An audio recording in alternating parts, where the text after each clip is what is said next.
Hello everyone and welcome back to our channel. Today we have an exciting tutorial on how to use the Midjourney AI art generator, a groundbreaking text-to-image generator. So let's get started.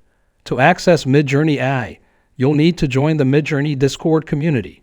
Click on the Add Server button on the left, then simply search for Midjourney. You can also find it in the Browse feed under Featured Communities. Click that and you'll see the welcome screen. Ignore everything on the left-hand side and come down to the Newcomer room. Here's where you put in your inputs. Start by typing /imagine and then enter your prompt.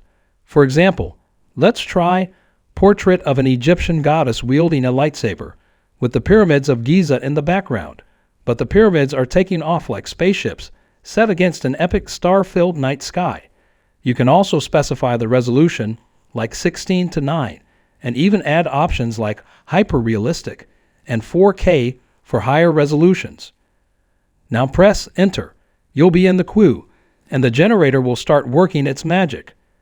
You can see it progressing in different stages with a percentage readout. And there you have it. Your AI-generated images are ready. You can choose to upscale each of the 4 images, or if you prefer, you can regenerate all of them together. I quite like the third one, so I'll ask it to generate 4 more variations of that specific image.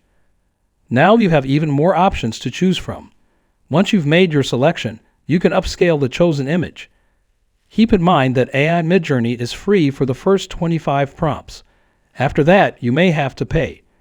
If you want more free options, check out the video linked above to learn about another fantastic text-to-image generator that offers 1,000 free prompts every day. Essentially unlimited creativity. That's it for today's tutorial on how to use the Midjourney AI art generator for free via Discord.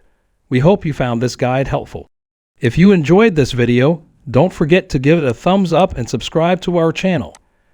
If you have any questions or suggestions for future videos, drop them in the comments below. I read and respond to all of them. Thanks for watching.